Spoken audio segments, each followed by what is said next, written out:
आज हम लोग बात करने वाले हैं सेमी कंडक्टर के बारे में। सेमी कंडक्टर को हम लोग हिंदी में बोलते हैं अर्धचालक।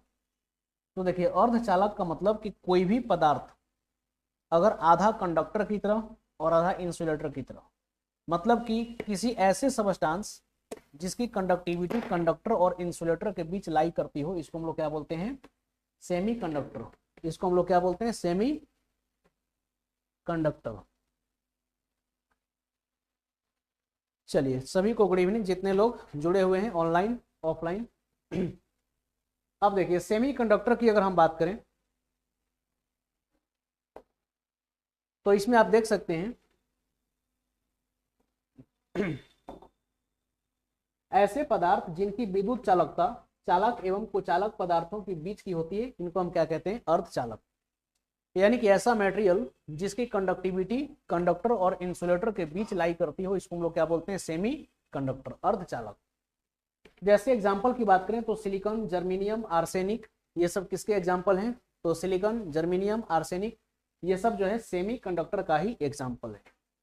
अब देखिए, जब हम सेमी कंडक्टर के बारे में पढ़ते हैं तो आखिर सेमी कंडक्टर की क्या इंपॉर्टेंस है, इसकी जो है महत्व क्या है? तो देखिए, सबसे पहले एक बात समझिए कि जैसे अगर हम बोलते हैं कि इस वायर में, मान लीजिए हमारे पास एक वायर और बोलते हैं इसमें करंट है, तो वायर में करंट है, इसका क्या मतलब होता है कि इसमें इलेक्ट्रॉन फ्लो कर रहा है। तो इलेक्ट्रॉन यहाँ पर क्या है? चार्ज कैरियर है। इलेक्ट्रॉन चार्ज कैरियर, इसकी वजह से ही तो करंट है।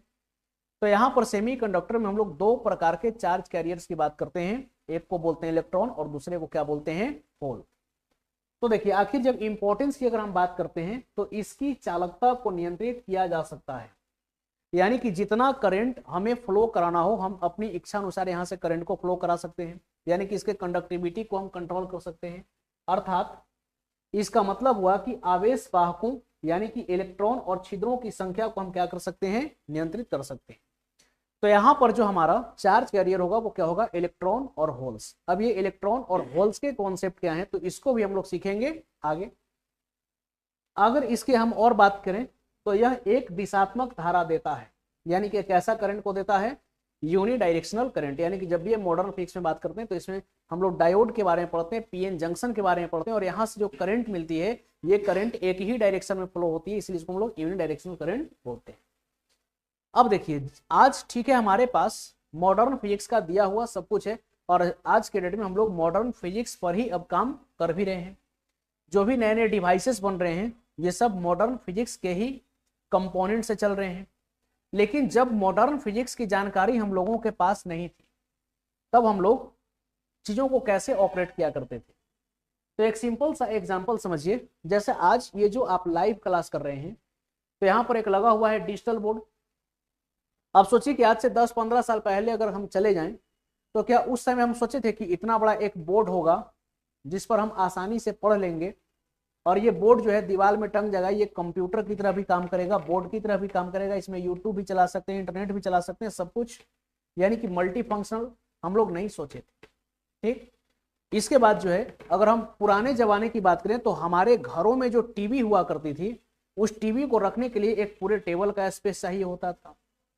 फिर हम लोग समय समय पर क्या करते थे कि अगर टीवी कभी गर्म होना शुरू हो जाए तो हम लोग उसको टच करके देखते थे, और गर्म होता था फिर उसको बंद कर देते थे, फिर 2-3 घंटे के बाद चलाते थे। ऐसा करते थे कि नहीं? अगर बहुत देर टीवी चलाते थे तो फिर बंद करते थे कि अभी गर्म हो गया, इसको बंद कर देते हैं। और अगर नहीं चला, अगर लगातार चला दीजिएगा तो टीवी खराब हो जाता था। लेकिन ये बोर्ड जो है, ये बोर्ड ये सुबह से लेकर के शाम तक चलता है। अगर सुबह 7 बजे ये ऑन होता है तो रात के 10 बजे तक, 11 बजे तक भी ऑन रहता है कंटिन्यू। लेकिन इस पर तो कोई असर नहीं आ रहा है। इसको आप टच करके देखेंगे तो ये गर्म भी नहीं होता है जल्दी। और उतना तो छोड़ दीजिए, ये सब जो पैनल आज के डेट में आते हैं, तो जो कंपनियां हैं जो इस पैनल को बनाती है, ये वारंटी तो छोड़ दीजिए, गारंटी तक देती है कि अगर पैनल आपकी खराब हो गई तो हम उसको एक्सचेंज कर देंगे। और सोचिए कि इतना बड़ा बोर्ड, हम अपने घर में एक छोटा सा टीवी को रखने के लिए एक टेबल का स्पेस चाहिए होता था, अब ये बोर्ड कुछ भी स्पेस नहीं ले रहा, बस एक दीवार में चुपचाप टंगा हुआ है कि नहीं? तो ये मॉडर्न फिजिक्स का देन है। और पुराने जमाने का टीवी किसका देन था? क्लासिकल फिजिक्स का। तो अब थोड़ा सा हम लोग क्लासिकल फिजिक्स के पहले दुनिया में चलते हैं, तब हम लोगों को ये बात समझ में आएगी कि आखिर मॉडर्न फिजिक्स की इंपॉर्टेंस क्या है। तो देखिए क्लासिकल फिजिक्स की अगर हम बात करें तो यहां पर लिखा हुआ है कि before the discovery of semiconductor the operations like unidirectional current is performed by vacuum tubes. यानी कि जब हमारे पास क्या था कि जब हमारे पास सेमीकंडक्टर नहीं थे, यानी कि जब सेमीकंडक्टर की खोज नहीं हुई थी, तो सेमीकंडक्टर ये कब का दिन है? तो फिजिक्स को हम लोग बांटे दो कैटेगरी में, क्लासिकल और मॉडर्न में। तो मॉडर्न फिजिक्स 1900 बाद का फिजिक्स है। तो 1900 ईस्वी के पहले का जो भी डिवाइसेस था, तो वहां पर अगर एक डायरेक्शन के करंट को अगर हमें ऑब्टेन करना होता था तो इसके लिए हम किसका यूज करते थे? वैक्यूम ट्यूब्स का यूज करते थे। अब देखिए वैक्यूम ट्यूब्स में हम लोग क्या करते थे, कैसे बनाते थे? तो देखिए पुराने जमाने का सबसे बड़ा एक चैलेंज ये भी रहा है वैक्यूम ट्यूब्स को बनाना। वैक्यूम ट्यूब्स का मतलब एक निर्वात नलिका की निर्माण करनी, और निर्वात नलिका को बनाना ही अपने आप में एक चैलेंजिंग बात होता था। यानी कि एक आप ऐसे ट्यूब को बनाने जा रहे हैं जो बिल्कुल एम्प्टी है। ठीक, तो देखिए इसमें हम लोग क्या करते थे तो जैसे ये हमारा सपोज कीजिए कि एक वैक्यूम ट्यूब्स है, ये वैक्यूम ट्यूब्स है। चलिए हम बना रहे हैं एक वैक्यूम ट्यूब्स, वैक्यूम ट्यूब। इसको हम लोग हिंदी में क्या बोलते हैं? तो इसको हम लोग हिंदी में बोलते हैं निर्वात नलिका। अब इसमें हम लोग एक डायरेक्शन के करंट को कैसे ऑब्टेन करते थे? तो इसमें हम दो प्रकार के इलेक्ट्रोड्स का यूज किया करते थे। देखिए एक इलेक्ट्रोड यहां लगाते थे और एक इलेक्ट्रोड यहां लगाते थे। ये जो एक इलेक्ट्रोड नीचे लगाए हैं इसको हम लोग बोलते थे कैथोड। इसको हम लोग क्या बोलते थे? कैथोड। इलेक्ट्रोड दो प्रकार का होता है, एक कैथोड और दूसरा एनोड। और ये जो ऊपर का इलेक्ट्रोड आप देख रहे हैं इसको हम लोग क्या नाम देंगे? तो इसको नाम देंगे एनोड। अब बताइए कैथोड पर पॉजिटिव चार्ज होता है कि निगेटिव? निगेटिव चार्ज होता है। निगेटिव चार्ज का मतलब कि कैथोड पर क्या रहेगा? इलेक्ट्रॉन। तो इस पर क्या है? इलेक्ट्रॉन्स है। कैथोड पर क्या है? इलेक्ट्रॉन है। और ये एनोड है, तो एनोड पर कैसा चार्ज होता है? Positive charge. तो इस पर क्या रहेंगे? पॉजिटिव चार्जेस रहेंगे। तो यहां पर सबसे पहली बात तो ये है कि जब दो इलेक्ट्रोड को हम आमने सामने रखते हैं, जब कैथोड और एनोड ये दो इलेक्ट्रॉन को जब आमने सामने रखते हैं तो यहां पर एक इलेक्ट्रिक फील्ड भी बनता है। यहां पर क्या बना? एक इलेक्ट्रिक फील्ड बना। और इलेक्ट्रिक फील्ड का डायरेक्शन किधर से है? तो ये जो है डायरेक्शन है इसका एनोड से कैथोड की ओर। लेकिन एक डायरेक्शन का करंट हमें कब मिलेगा? जब इलेक्ट्रॉन फ्लो करेगा एक डायरेक्शन में। तो अब इलेक्ट्रॉन कैसे फ्लो करेगा? तो इसके लिए ये वैक्यूम ट्यूब से इसके अंदर का एम्प्टी स्पेस है, कोई भी एयर वगैरह नहीं होना चाहिए। और ये बनाना ही अपने आप में एक चैलेंजिंग हुआ करता था पुराने जमाने में। अब यहाँ से इलेक्ट्रॉन को निकालने के लिए हम क्या करते थे? एक हीटर को लगाते थे। यहाँ पर क्या लगाते थे? हीटर। हीटर को हम लोग क्या करेंगे? तो हीटर को हम लोग देते थे अल्टरनेटिंग करंट। कौन सा करंट? हीटर को हम लोग देते थे एसी करंट। हीटर को दिए एसी करंट। और जब इस हीटर को हम लोग एसी करंट दिए तो ये हीटर क्या होगा? गर्म होगा। और जब गर्म होगा तो ये किसको गर्म करेगा? कैथोड को। और जब कैथोड को ये गर्म करेगा तो यहां से इलेक्ट्रॉन खट से निकलेगा और ये किधर मूव करेगा? एनोड की ओर। तो इलेक्ट्रॉन बताइए एक ही डायरेक्शन में मूव कर रहा है कि नहीं? किधर से? कैथोड से एनोड की ओर। तो जब इलेक्ट्रॉन एक डायरेक्शन में मूव कर रहा है तो यहाँ पर यूनि डायरेक्शनल करंट सेटअप होगा कि नहीं? तो हम लोग इस सिस्टम पर चलते थे पुराने जमाने। समस्याएं क्या क्या आती थी क्लासिकल फिजिक्स में? तो सबसे बड़ा समस्या इस वैक्यूम ट्यूब्स को बनाना, इस निर्वात नलिका को बनाना। दूसरा, यहां पर बार बार इलेक्ट्रोड खराब हो जाते थे। आप सोचिए कि अगर इलेक्ट्रोड का हम यूज कर रहे हैं कैथोड और एनोड, तो ये बार बार खराब होते थे और होंगे भी क्यों नहीं। आप यहाँ से हीटर से इसको लगातार गर्म कर रहे हैं तो इसके जो है मेल्ट हो जाने की चांसेस अधिक होती थी। तीसरा बात, यहाँ पर अगर आप एसी करंट का सप्लाई दे रहे हैं और ये गर्म हो रहा है तो हमारा जो इलेक्ट्रिकल एनर्जी ये हीट के फॉर्म में उष्मा के रूप में भी ये क्या हो रहा था? वेस्ट हो रहा था। ठीक है, तो ये सब समस्याएं थी। तो इन्हीं सब समस्याओं का निजात हमें कौन दे दिया? Modern physics, semiconductor. सेमीकंडक्टर में भी हमें क्या मिला? यूनिडायरेक्शनल करंट मिला। और उसके लिए कोई बहुत ज्यादा हम लोगों को मेहनत करने की आवश्यकता नहीं पड़ी। इसीलिए हम लोग क्लासिकल फिजिक्स को छोड़ करके और आज किधर मूव कर गए हैं? तो आज हम लोग मूव कर गए हैं मॉडर्न फिजिक्स की ओर। ठीक है, अब आज देख लीजिए टीवी पैनल जो भी ये सब पतला पतला रहता है कि नहीं, तो इस सब के अंदर क्या है, चिप्स लगे हुए हैं, जिसको आप आईसी कहते हैं, ट्रांजिस्टर कहते हैं, इनके अंदर डायोड है, ट्रायोड है, ठीक है, जिसको आप पीएन जंक्शन, मतलब डायोड पूरी तरह से किस पर काम करता है, पीएन जंक्शन पर। तो देखिए अगर हम आगे की बात करें कि अब इसमें क्या है, तो ये समझ में आएगा कि before the discovery of semiconductor operations like unidirectional current is performed by the vacuum tubes, और वैक्यूम ट्यूब्स में ये कैसे परफॉर्म किए जाते थे इसको भी हम लोग सीखे। आगे की अगर बात करें कि और इंपॉर्टेंट क्या है सेमीकंडक्टर का, तो अगर इसके और इंपॉर्टेंस की अगर हम बात करें, चलिए इसको ऊपर, तो सबसे पहला, एक अर्धचालक उपकरण में प्रकाश, गर्मी या छोटे लागू वोल्टेज जैसे सरल उत्तेजना चार्ज वाहक की संख्या को बदल सकते हैं। अभी जो आप हीटर वाले कॉन्सेप्ट को देखें, इसमें अगर इलेक्ट्रिक पोटेंशियल कम रहेगा तो हीटर काम कर पाएगा नहीं। अगर बहुत कम करंट का हम सप्लाई देंगे तो हीटर काम करेगा नहीं, काम करेगा तो हम टीवी को चला सकते हैं नहीं। और ऐसा पुराने जमाने में बहुत हुआ करता था कि लाइट तो है लेकिन टीवी ऑन करते थे तो फिर हम लोग बोलते थे कि अभी टीवी नहीं चलेगा, वोल्टेज कम है, बोलते थे कि नहीं। टीवी अगर चालू भी हो गया तो मच्छर जैसा झिलमिला रहा है, फिर स्टेबलाइजर का कनेक्टी लगाइए, वोल्टेज बढ़ाइए, बहुत तरह की समस्या थी। लेकिन आज बताइए आपके घर में स्टेबलाइजर पर नजर पड़ता है, नहीं पड़ता है। आज अगर हमारे घर में वोल्टेज कम भी है तो भी हमारा बल्ब जल रहा है, रेफ्रिजरेटर चल रहा है, टीवी चल रहा है, कोई समस्या नहीं है। तो इसका कारण क्या है कि सेमीकंडक्टर में यूनिडायरेक्शनल करंट को ऑब्टेन करने के लिए हमको बहुत ज्यादा एनर्जी की आवश्यकता नहीं है। हम थोड़े बहुत एनर्जी से हम क्या कर सकते हैं, चीजों को ऑपरेट कर सकते हैं। आज देखिए, आज हम लोगों को बल्ब खरीदना होता है तो आप पीला रंग का जो बल्ब आता है उसको लेते हैं, नहीं लेते हैं, जबकि आपको आज भी 10-20 रुपया में मिल जाएगा। लेकिन ये जो एलईडी बल्ब है ये 70-80 रुपया अब इसका दाम हो गया, आप कौन लेते हैं, एलईडी बल्ब। लेकिन यही सोचिए कि जब शुरुआती दौर में एलईडी आया था तो इसको हम लोग लेते थे नहीं, महंगा लगता था उस समय। 100 रुपया 150 का बल्ब लेंगे, हम लोग 10 रुपये का बल्ब उस समय धड़ल्ले से लेते थे। लेकिन गवर्नमेंट को ये बात लोगों को समझानी थी कि भाई पीला वाला बल्ब का आदत छोड़ो और ये एलईडी पर आ जाओ, इससे इलेक्ट्रिसिटी का कंजम्पशन है हमारे यहाँ। दूसरी बात कि आपका पैसा भी जो है बहुत ज्यादा खर्च नहीं होगा। अब सोचिए कि एक एलईडी बल्ब लाते हैं तो वो जो है 2 साल का गारंटी भी आपको मिलता है कि नहीं। और एलईडी बल्ब को अगर कम वोल्टेज भी मिलेगा तो वो आसानी से जलेगा, और लाइट भी जो है पीले वाले बल्ब से कम नहीं देता है।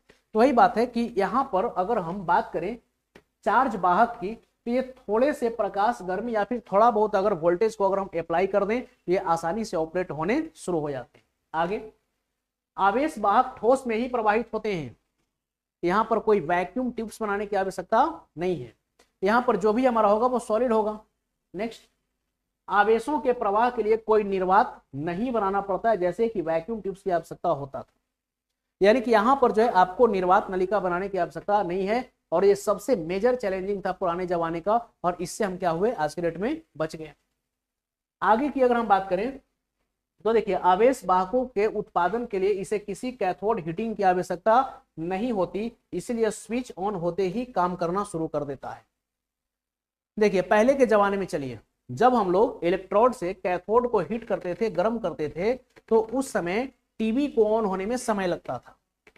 स्विच को ऑन कर दिए, फिर देखिएगा कि टीवी ऑन हो रहा है 1 मिनट के बाद, और धीरे धीरे टीवी का पर्दा खोला। ऐसा होता था कि नहीं। आज के डेट में जो है ऐसा कुछ नहीं होता है, स्विच को ऑन किया और हमारा डिवाइस ऑन हो गया। क्योंकि यहाँ पर हीटिंग का तो कोई समस्या है नहीं, इसीलिए वोल्टेज को अप्लाई करते ही ये डिवाइस काम करने शुरू कर देते। नेक्स्ट, सेमीकंडक्टर उपकरण आकार में छोटे होते हैं।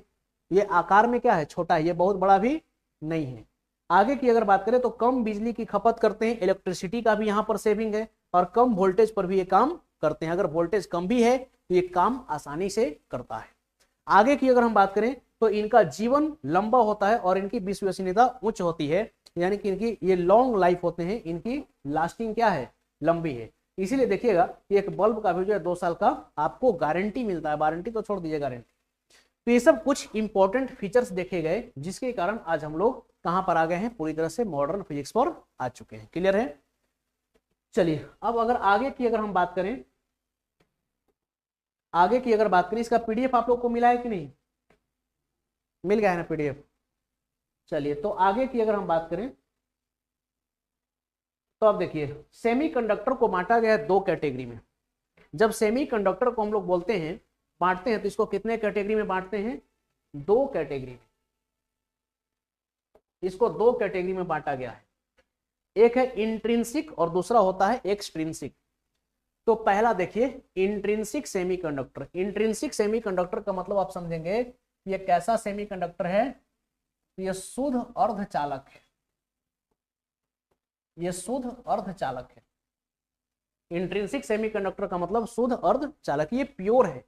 और जब प्योर है तो याद रखिएगा इससे इलेक्ट्रिसिटी की कंडक्शन नहीं होगी। तो देखिए यहां पर कहा जा रहा है कि आंतरिक अर्धचालक एक शुद्ध अर्धचालक है जिसमें छिद्रों की संख्या इलेक्ट्रॉनों की संख्या के क्या होती है, बराबर होती है। यानी कि जितना नंबर ऑफ पॉजिटिव चार्ज होगा, देखिए होल्स जहां पर भी आएगा, छिद्र, छिद्र का मतलब आप क्या समझेंगे, पॉजिटिव चार्ज। तो जितना इसके अंदर पॉजिटिव चार्ज होगा उतना ही इसके अंदर क्या होगा, इलेक्ट्रॉन भी होगा। और आंतरिक अर्धचालक में अन्य परमाणुओं की कोई अशुद्धता मौजूद नहीं होती है। सबसे बड़ी बात यह है कि जब प्योर सेमीकंडक्टर की अगर हम बात करते हैं, अगर सिलिकॉन का क्रिस्टल ले रहे हैं तो सिलिकॉन के अलावा उसमें कोई दूसरे एलिमेंट का एटम देखने को नहीं मिलेगा। अगर हम सिलिकॉन लिए तो सिलिकॉन के ही अगर सारे एटम्स हैं तो बोलेंगे प्योर क्रिस्टल है सिलिकॉन का। अगर हम जर्मीनियम को लिए तो अगर सारा का सारा एटम जर्मीनियम का है तो हम बोलेंगे प्योर है। अगर हम आर्सेनिक लिए और सारे के सारे एटम्स परमाणु अगर आर्सेनिक के हैं तो हम क्या बोलेंगे, ये कैसा है, प्योर सेमीकंडक्टर है। तो प्योर सेमीकंडक्टर के तौर पर हम किसका यूज करते हैं जनरली, तो सिलिकॉन और जर्मीनियम का। इनके पास वैलेंस इलेक्ट्रॉन कितना होता है, 4। वैलेंस इलेक्ट्रॉन कहने का मतलब कि बाहरी कक्षा में उपस्थित इलेक्ट्रॉन कितने होते हैं, 4। इनकी विद्युत चालकता कम होती है, यानी कि इनसे बिजली पास नहीं करेगा और तापमान पर निर्भर करती है। इलेक्ट्रिसिटी का कंडक्शन किस पर डिपेंड करेगा, टेम्परेचर पर। अब आइए प्योर वाले को थोड़ा सा हम लोग समझते हैं। तो देखिए बात अगर हम प्योर वाले की करें, देखिए pure semiconductor, pure semi conductor यानी कि शुद्ध अर्धचालक। तो चलिए इसमें हम लोग ले लेते हैं प्योर सिलिकॉन को। इसमें हम किसको ले लिए, प्योर सिलिकॉन को। तो एक बात बताइए कि सिलिकॉन का एटॉमिक नंबर कितना होता है, 14। सिलिकॉन का एटॉमिक नंबर है 14। तो इसका इलेक्ट्रॉनिक कॉन्फ़िगरेशन लिखेंगे तो क्या लिखेंगे, 2 8 4। तो बाहरी कक्षा में कितना इलेक्ट्रॉन है, 4 इलेक्ट्रॉन है। बाहरी कक्षा में कितना इलेक्ट्रॉन है, 4। तो चलिए एक सिलिकॉन का क्रिस्टल हम बनाते हैं।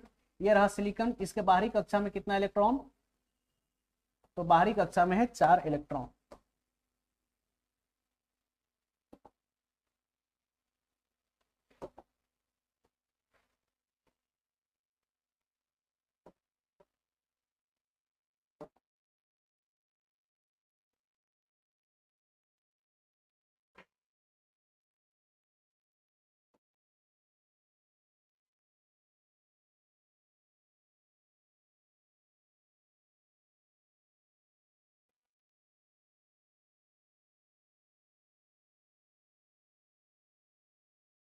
देखिए एक प्योर सिलिकॉन का हम क्या किए, एक क्रिस्टल को लिए। तो ये सारे क्रिस्टल जो सिलिकॉन है, इसके क्रिस्टल, इसके बाहरी कक्षा में कितना इलेक्ट्रॉन है, 4। और जब भी किसी एलिमेंट के बाहरी कक्षा में 4 इलेक्ट्रॉन होता है तो वो अपने आप को स्टेबल करने के लिए बॉन्ड बनाता है। और ये कौन सा बॉन्ड बनाता है, कोवैलेंट बॉन्ड। तो देखिए सिलिकॉन के क्रिस्टल आपस में ही सिलिकॉन के क्रिस्टल से जुड़े रहते हैं। और ये कैसे बॉन्ड को बनाते हैं, तो ये बनाएंगे कोवैलेंट बॉन्ड को। ये सिलिकॉन का क्रिस्टल आपस में एक दूसरे के साथ क्या है, देखिए जुड़ा हुआ है। तो यहां पर जो बॉन्ड बना, ये कौन सा बॉन्ड बना, तो ये बना कोवैलेंट बॉन्ड।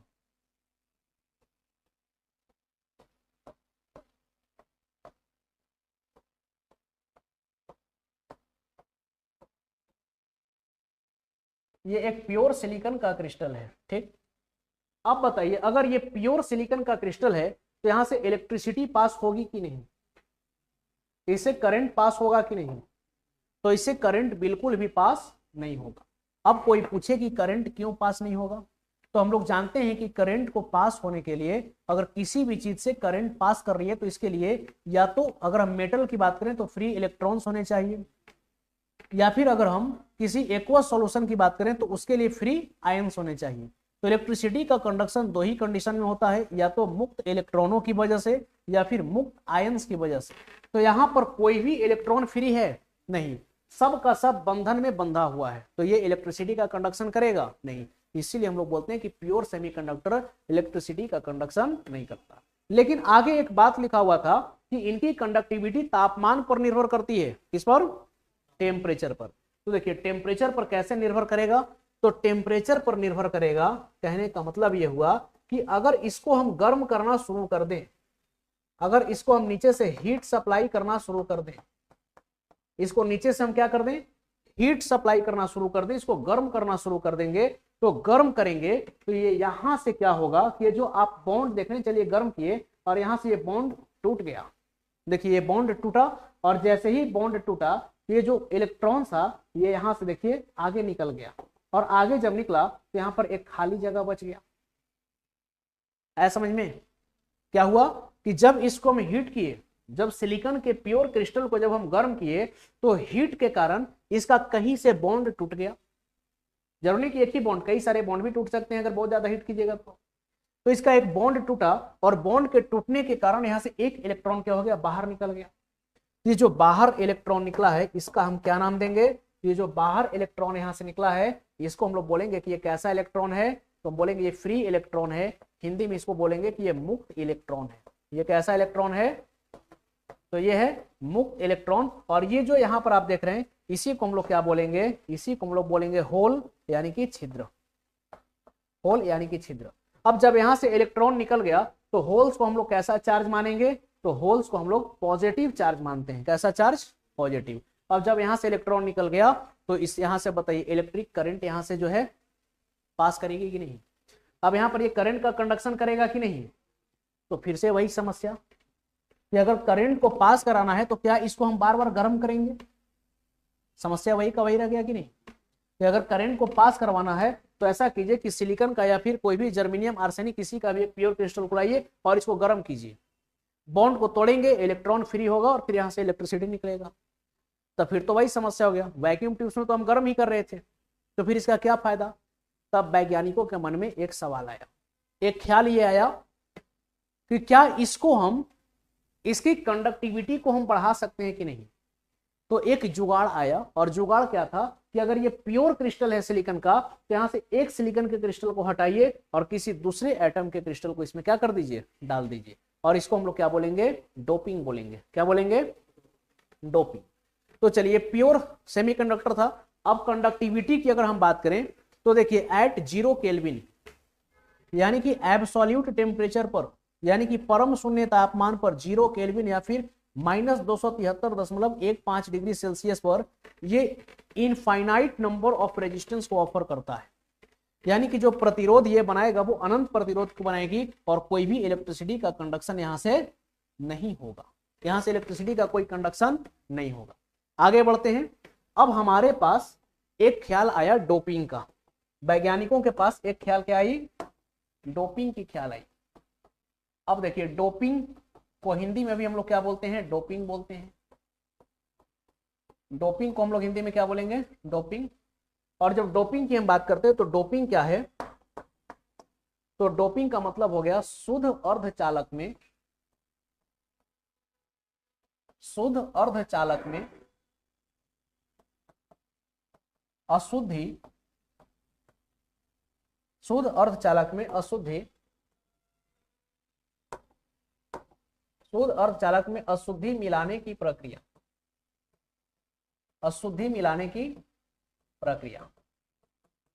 शुद्ध अर्धचालक में अशुद्धि मिलाने की प्रक्रिया को क्या कहते हैं, तो इसको हम लोग डोपिंग कहते हैं। अगर सेमीकंडक्टर प्योर है, इसको इम्प्योर बनाना है तो हम क्या करेंगे, डोपिंग करेंगे। और डोपिंग करने का मतलब क्या है कि किसी एक दूसरे एलिमेंट्स के एटम्स को हम किसी दूसरे मतलब किसी सेमीकंडक्टर वाले एलिमेंट्स के अंदर हम क्या करेंगे, डाल देंगे। ठीक है, तो अब हमारा सेमीकंडक्टर कैसा हो जाएगा, इम्प्योर। सेमीकंडक्टर कैसा हो जाएगा, इम्प्योर। अच्छा एक बात और समझिएगा, जब भी हम डोपिंग करेंगे तो डोपिंग के लिए हम लोग या तो पेंटावैलेंट एलिमेंट्स को लेते हैं या फिर ट्राईवैलेंट एलिमेंट्स को लेते हैं। तो डोपिंग के लिए हम लोग पेंटावैलेंट एलिमेंट्स का यूज कर सकते हैं। पेंटावैलेंट, जैसे एग्जाम्पल के तौर पर हम लोग ले लेते हैं फॉस्फोरस को। एग्जाम्पल के तौर पर क्या ले लिए, फॉस्फोरस। तो फास्फोरस का जरा बताइए एटॉमिक नंबर कितना है? 15। तो फास्फोरस का परमाणु संख्या है 15, तो इसका इलेक्ट्रॉनिक विन्यास क्या होगा? 285। तो देखिए जब भी डोपिंग करेंगे तो इस बात का ध्यान रखेंगे कि हम ऐसे एलिमेंट का चयन करेंगे जिसके बाहरी कक्षा में 5 इलेक्ट्रॉन हो, या फिर आप ट्राई वैलेंट एलिमेंट का भी चयन कर सकते हैं। इसकी चयन कर सकते हैं ट्राई वैलेंट एलिमेंट्स। जैसे एग्जाम्पल के तौर पर अगर हम ले लेते हैं एल्यूमिनियम, अगर एग्जाम्पल के तौर पर हम एल्यूमिनियम को ले लें तो बताइए इसका एटॉमिक नंबर कितना है? 13।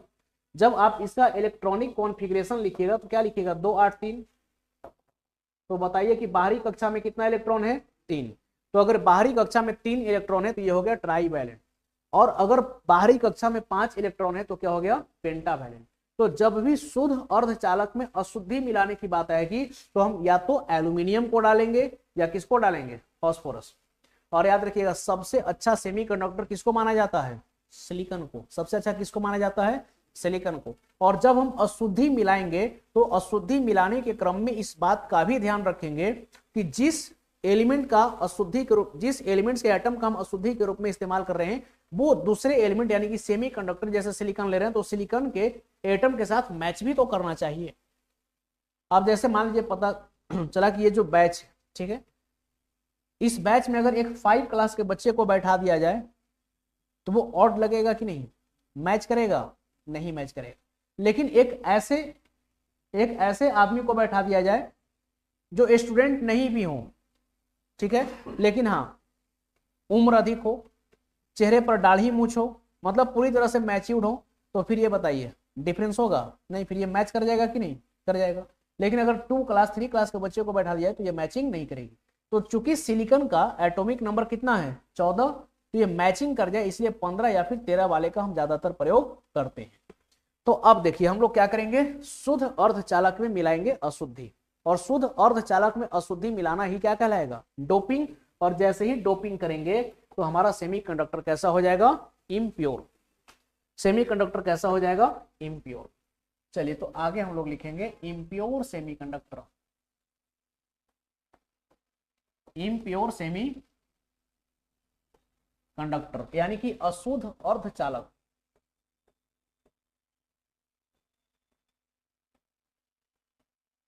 अशुद्ध अर्धचालक। अब देखिए इसको हम लोग कैसे बनाएंगे। तो जैसे अभी हम लोग एक सिलिकॉन का क्रिस्टल लिए थे, याद कीजिए, इसके बाहरी कक्षा में कितना इलेक्ट्रॉन था? 4 इलेक्ट्रॉन। चलिए फिर से बनाएंगे।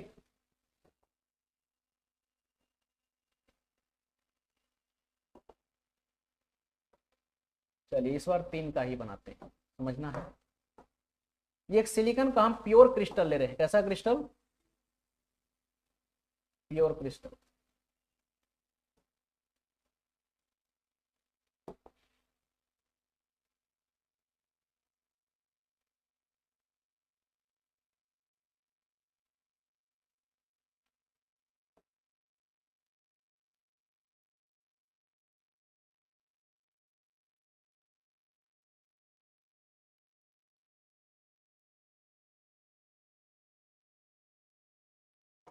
चलिए ये सिलिकॉन का हम ले लिए एक प्योर क्रिस्टल, ठीक।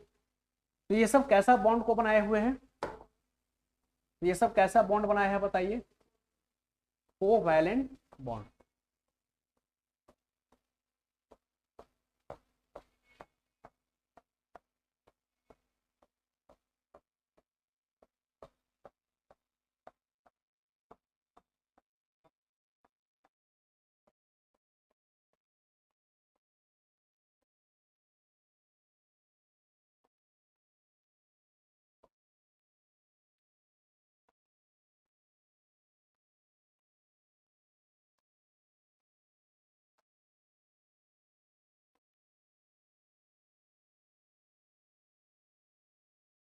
देखिए ये था हमारे पास सिलिकॉन का एक प्योर क्रिस्टल। एक और ले लेते हैं।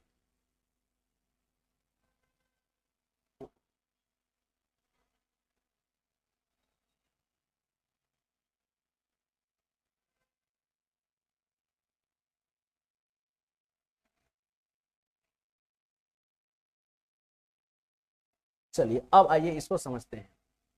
अब इसमें क्या करना है, हम लोगों को मिलाना है अशुद्धि। तो अशुद्धि के रूप में हम लोग क्या करेंगे, या तो पेंटावैलेंट एलिमेंट का इस्तेमाल करेंगे या फिर ट्राईवैलेंट एलिमेंट का इस्तेमाल करेंगे। तो आइए एक बार हम लोग पेंटावैलेंट एलिमेंट का इस्तेमाल करते हैं। किसका, पेंटावैलेंट। तो इसमें हम लोग यूज करते हैं पेंटावैलेंट एलिमेंट का यूज, और इसमें हम लोग ले लेते हैं किसको, चलिए फास्फोरस को ले लेते हैं। फास्फोरस की एटॉमिक नंबर कितनी है, 15। इसका इलेक्ट्रॉनिक कॉन्फ़िगरेशन कितना है, तो 2 8 5। देखिए 15 इसीलिए चूंकि सिलिकॉन का भी तो एटॉमिक नंबर 14 है, ये सिलिकॉन के एटम के साथ क्या होगा, मिल जाएगा। और इधर एक बार हम लेंगे ट्राईवैलेंट एलिमेंट को, इधर किसको लेंगे, तो इधर हम लेंगे ट्राईवैलेंट एलिमेंट को। ठीक, ट्राईवैलेंट का मतलब कि जिसके बाहरी कक्षा में कितना इलेक्ट्रॉन हो, 3 इलेक्ट्रॉन हो। तो एग्जाम्पल के तौर पर यहां हम ले लेते हैं किसको, एल्यूमिनियम को। इसका एटॉमिक नंबर 13 है, तो इलेक्ट्रॉनिक कॉन्फ़िगरेशन क्या हो जाएगा, 2 8 3। चलिए अब देखिए अशुद्धि मिलाना है, तो अशुद्धि मिलाएंगे तो इसके लिए हम लोग क्या करेंगे, तो यहां से सबसे पहले चलिए एक सिलिकॉन के क्रिस्टल को हम लोग तोड़ देते हैं।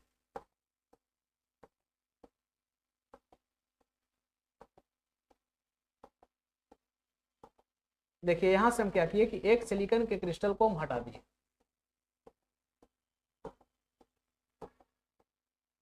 एक सिलिकॉन के क्रिस्टल को हम क्या किए, हटा दिए, और इसके जगह पर हम क्या करेंगे, डाल देंगे फास्फोरस।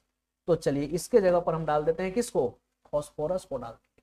लेकिन जब फास्फोरस को डालिएगा तो ये अपने साथ कितना इलेक्ट्रॉन लेकर के आएगा, बाहरी कक्षा का 5। तो जब 5 इलेक्ट्रॉन ये लेकर के आएगा तो ये भी कहेगा चलो चलो हम लोग भी कोवैलेंट बॉन्ड को बनाते हैं। क्योंकि सब जो एटम होगा क्रिस्टल, जो सिलिकॉन के क्रिस्टल के जितने भी एटम होंगे ये सब क्या करेंगे, कोवैलेंट बॉन्ड को बनाएंगे। तो फास्फोरस भी जब घुसेगा तो ये भी कहेगा चलो हम भी कोवैलेंट बॉन्ड बनाते हैं तुम लोग के साथ। तो देखिए चूंकि ये कितना एलिमेंट्स लेकर के आया है, 5, ये 4 और एक ये हो गया 5। अब ये जब कोवैलेंट बॉन्ड को बनाया, तो कोवैलेंट बॉन्ड में इसके कितने इलेक्ट्रॉन पार्टिसिपेट करेंगे, 4। एक इलेक्ट्रॉन पहले से फ्री रह गया कि नहीं। अब वैज्ञानिकों के पास ये जुगाड़ मिल गया कि अब इसको हमको गर्म करने का आवश्यकता नहीं है, अब तो फ्री इलेक्ट्रॉन्स हमारे पास ऑलरेडी है। बस अब इसको क्या करना है, थोड़ा सा हीट दो, ये जो है आसानी से मूव करेगा। थोड़ा सा वोल्टेज इसमें लगा दो, इलेक्ट्रिक फील्ड बना दो, ये आसानी से इलेक्ट्रॉन मूव करना शुरू कर देगा। तो यहाँ पर हम क्या किए, इलेक्ट्रॉन की संख्या को बढ़ा दिए। तो यहाँ पर चार्ज कैरियर बढ़ गया कि नहीं, तो यहाँ पर क्या हो गया, तो इसको हम लोग क्या नाम देंगे, तो इसको हम लोग बोलेंगे कि यह क्या है, तो यह है फ्री इलेक्ट्रॉन। यह क्या है, फ्री इलेक्ट्रॉन, यानी कि मुक्त इलेक्ट्रॉन इसको हम बोलेंगे। अब एक बात बताइए कि ये जो सेमीकंडक्टर अब नया बना है, इसमें पॉजिटिव चार्ज ज्यादा हो गया कि निगेटिव चार्ज, इसमें क्या ज्यादा हो गया, निगेटिव चार्ज। क्योंकि इसमें अधिकता किसकी है, इलेक्ट्रॉन की अधिकता है। इलेक्ट्रॉन पर कैसा चार्ज होता है, निगेटिव। तो हम बोलेंगे कि ये कैसा सेमीकंडक्टर है, तो ये एन टाइप का सेमीकंडक्टर है। कैसा सेमीकंडक्टर, तो ये सेमीकंडक्टर है एन टाइप का। इसको हम बोलेंगे कि ये कैसा सेमीकंडक्टर बना, तो ये बन गया एन टाइप का सेमीकंडक्टर,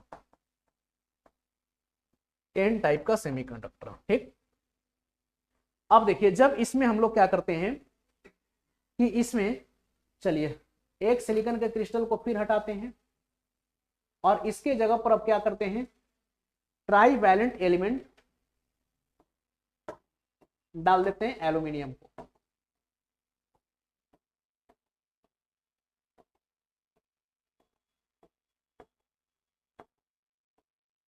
देखिए एक सिलिकॉन के क्रिस्टल को हम हटाए, अब इसके जगह पर क्या करना है, एक ट्राईवैलेंट एलिमेंट को डाल रहे हैं एल्यूमिनियम। तो जैसे ही यहां पर हम एल्यूमिनियम को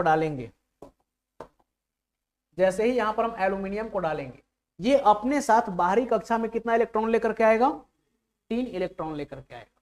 तो जब 3 इलेक्ट्रॉन को आप रखेंगे तो देखिए 1 इलेक्ट्रॉन, 2 इलेक्ट्रॉन और ये 3 इलेक्ट्रॉन। अब ये भी कहेगा कि चलो बॉन्ड बनाते हैं।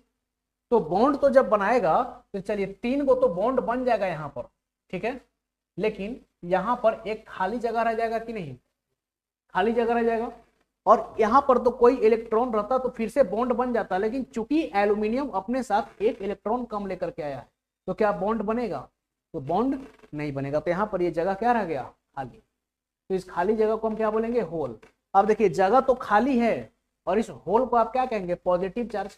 लेकिन इसके साथ साथ सिलिकॉन का एक इलेक्ट्रॉन फ्री भी तो रह गया, तो यहाँ पर भी आपको फ्री इलेक्ट्रॉन मिल गया कि नहीं? अब क्या होगा? इसको भी थोड़ा सा वोल्टेज अप्लाई करेंगे, यहाँ पे इलेक्ट्रिसिटी की कंडक्शन देखने को हमें मिलेगी। तो चलिए यहाँ पर अब दो चीज है, यहाँ पर क्या है? तो एक को समझेंगे हम, देखिए ये वाला जो टर्म है इसको आप क्या समझेंगे? तो इसको हम बोलेंगे कि ये फ्री इलेक्ट्रॉन है, हिंदी में इसको क्या बोलेंगे? मुक्त इलेक्ट्रॉन, मुक्त इलेक्ट्रॉन। और ये वाला क्या हो गया? तो इसको हम लोग बोलेंगे होल, इसको क्या बोलेंगे? छिद्र। अब बताइए इसमें पॉजिटिव चार्ज ज्यादा है कि नेगेटिव टाइप? पॉजिटिव ज्यादा हो गया, प्रोटॉन ज्यादा हो गया, तो ये कैसा सेमीकंडक्टर हो गया? तो इसको हम बोलेंगे ये पी टाइप का सेमीकंडक्टर हो गया। कैसा सेमीकंडक्टर? पी टाइप का सेमीकंडक्टर हो गया। ठीक, तो देखिए इम्प्योर सेमीकंडक्टर जो होगा, इसको दूसरे शब्दों में हम इम्प्योर को और क्या नाम से जानते हैं? तो इसी को हम लोग एक्सट्रिंसिक सेमीकंडक्टर भी बोलते हैं, एक्सट्रिंसिक सेमीकंडक्टर के नाम से भी हम लोग इसको जानते हैं। ठीक, अब देखिए फिर से एक बार कहानी क्या हुआ, आइए समझते हैं शुरुआत से। शुरुआत में हम क्या किए कि प्योर सेमीकंडक्टर की बात किए। प्योर सेमीकंडक्टर का मतलब कि एक सिलिकॉन का हम प्योर क्रिस्टल लिए जिसमें केवल और केवल सिलिकॉन के ही एटम थे, और जब इसमें सारे के सारे एटम सिलिकॉन के हैं तब क्या हुआ कि यहाँ पर सारा जो है ये बॉन्ड यानी कि जो कोवैलेंट बॉन्ड है ये सिलिकॉन का कंप्लीट था, कोई भी इलेक्ट्रॉन फ्री नहीं थे, तो यहाँ पर इलेक्ट्रिसिटी की कंडक्शन नहीं हो रही थी। फिर बाद में हम क्या किए कि इसको गर्म करके देखे तो कहीं से कोई बॉन्ड टूट गया, और जब बॉन्ड टूट गया तो इलेक्ट्रॉन फ्री हो गया, फिर इलेक्ट्रिसिटी की कंडक्शन होनी शुरू हो गई। तो फिर हम देखे कि समस्या तो वही है, जिस प्रकार से वैक्यूम ट्यूब्स में हीट करते थे, गर्म तो यहाँ भी करना पड़ रहा है। तब हम लोग क्या किए, एक जुगाड़ निकाले डोपिंग का। और डोपिंग क्या था कि जो शुद्ध अर्धचालक है हमारा, इसमें हम क्या कर दिए? अशुद्धि को मिला दिए। शुद्ध अर्धचालक में अशुद्धि मिलाने की प्रक्रिया को हम क्या कहते हैं? तो इसी को हम बोलते हैं डोपिंग। और जब इसमें हम डोपिंग कर दिए तो डोपिंग के लिए हम कौन से एलिमेंट का यूज किए? या तो पेंटावैलेंट या फिर ट्राइवैलेंट। पेंटावैलेंट किसको बोलेंगे? तो जिसके बाहरी कक्षा में 5 इलेक्ट्रॉन हो, लेकिन जिस एटम को आप डोपिंग के रूप में यूज कर रहे हैं वो उस पार्टिकुलर प्योर सेमीकंडक्टर के एटम के से मिलता जुलता होना चाहिए। तो चूंकि सिलिकॉन का एटॉमिक नंबर 14 है तो कम से कम 15 लीजिए, और ट्राइवैलेंट की बात करें तो 13। तो फास्फोरस को हम पेंटावैलेंट के रूप में यूज करेंगे क्योंकि इसके बाहरी कक्षा में 5 इलेक्ट्रॉन है, और ट्राइवैलेंट में कितना है? 3 इलेक्ट्रॉन। आगे क्या किए कि अगर इम्प्योर सेमीकंडक्टर की बात करें तो ये कैसे बना? तो जब प्योर सेमीकंडक्टर में हम लोग अशुद्धि मिला दिए तो बन गया इम्प्योर सेमीकंडक्टर, और इम्प्योर सेमीकंडक्टर को हम लोग क्या कहते हैं? Extrinsic semiconductor. क्लियर है? चलिए अब आगे की अगर हम बात करें तो देखिए एक सिलिकॉन का प्योर क्रिस्टल लिए और जैसे ही इसमें पेंटावैलेंट एलिमेंट को डाले तो हुआ क्या कि फास्फोरस अपने साथ तो 5 इलेक्ट्रॉन लेकर के आया, एक इलेक्ट्रॉन इसका पहले से ही फ्री हो गया बॉन्ड बनने के बाद भी। तो यहाँ पर चूंकि नेगेटिव चार्जेस बढ़ गए, इलेक्ट्रॉन की संख्या बढ़ गई, इसीलिए हम इसको बोले एन टाइप सेमीकंडक्टर। क्या बोले? N type semiconductor. और एक्सट्रिंसिक वाले की बात करें तो इसमें हम एल्यूमिनियम को डाले, और एल्यूमिनियम को डाले तो ये अपने साथ तो एक इलेक्ट्रॉन कम लेकर के आया था, 3 ही इलेक्ट्रॉन लाया था, तो यहाँ पर 4 बॉन्ड बन ही नहीं पाया। तो यहाँ पर मेजोरिटी चार्ज कैरियर क्या हो गया? होल्स। और जब मेजोरिटी चार्ज कैरियर यहाँ पर होल हो गया तो इसको हम लोग क्या बोले? ये पी टाइप का सेमीकंडक्टर है। तो यहाँ पर 2 बात आप और याद रखेंगे, मेजोरिटी चार्ज कैरियर। तो अगर हम मेजोरिटी चार्ज कैरियर की बात करें दोनों में,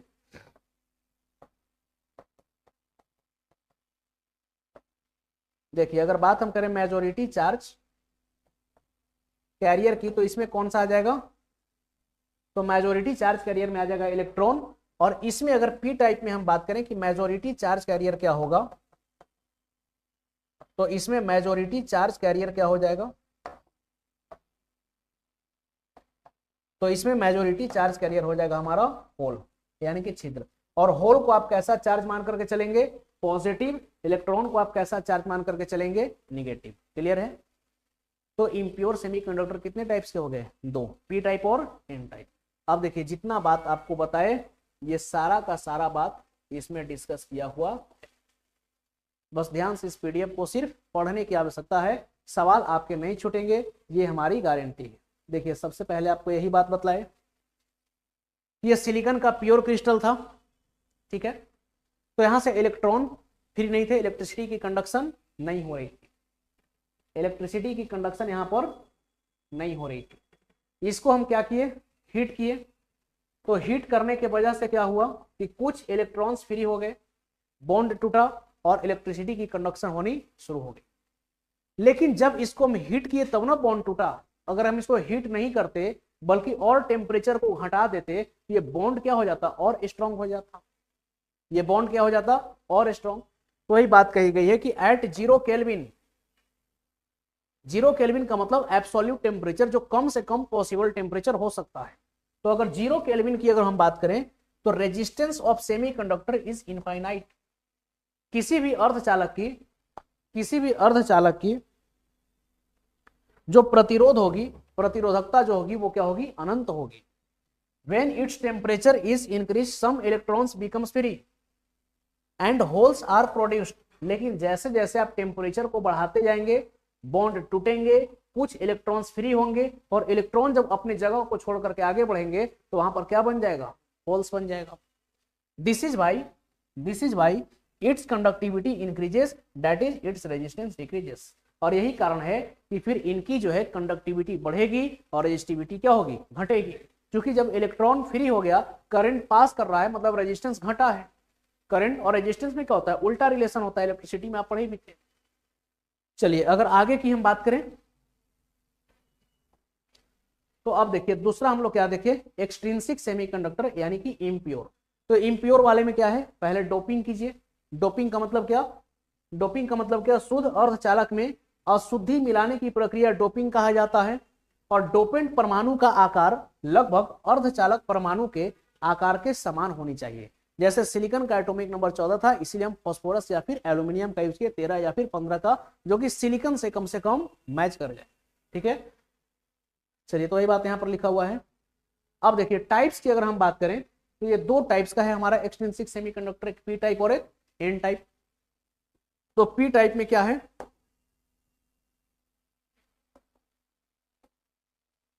देखिए पी टाइप में क्या है, सबसे पहले देखिए एन टाइप। तो एन टाइप में क्या लिखा हुआ है?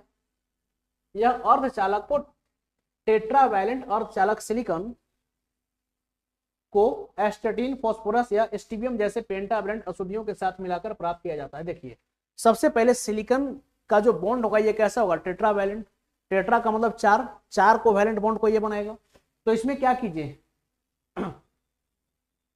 देखिए आर्सेनिक को डालिए, फास्फोरस को डालिए या फिर एंटीमनी को डालिए, ठीक।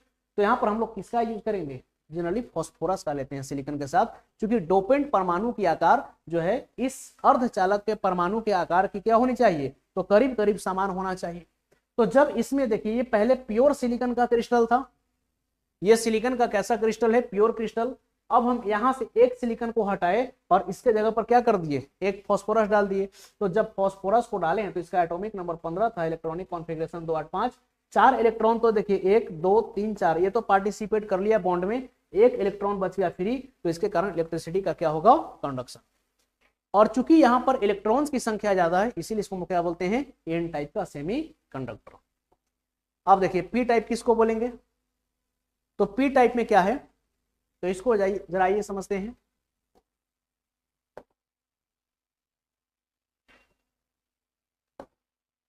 तो देखिए पी टाइप में आपको क्या समझना है कि यहां पर ये सिलिकॉन का हमारा था प्योर क्रिस्टल, ठीक।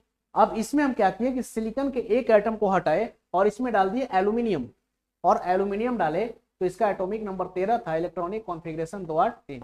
ये 3 ही इलेक्ट्रॉन को लेकर के आया। तो देखिए 1 2 और 3 इलेक्ट्रॉन तो बॉन्ड को बनाने में, बंधन को पूरा करने में तो चला गया, लेकिन एक जगह क्या रह गया? खाली। तो यहाँ पर इसको बोलेंगे होल। और चूंकि यहाँ पर मेजोरिटी चार्ज कैरियर होल है, यानी कि पॉजिटिव चार्ज कैरियर है, इसीलिए इसको हम लोग क्या बोलेंगे? तो इसको बोलेंगे कि ये पी टाइप का सेमी कंडक्टर है। अब आगे है पीएन जंक्शन, ठीक। तो पीएन जंक्शन क्या है? तो पी टाइप और एन टाइप के जब सेमी कंडक्टर को हम आपस में जोड़ देते हैं तो इसी को हम लोग क्या बोलते हैं? PN junction. चलिए, तो पीएन जंक्शन की चर्चा हम लोग करेंगे अगले क्लास में। आज यहीं तक रखते हैं, ठीक है। Thank you to all of.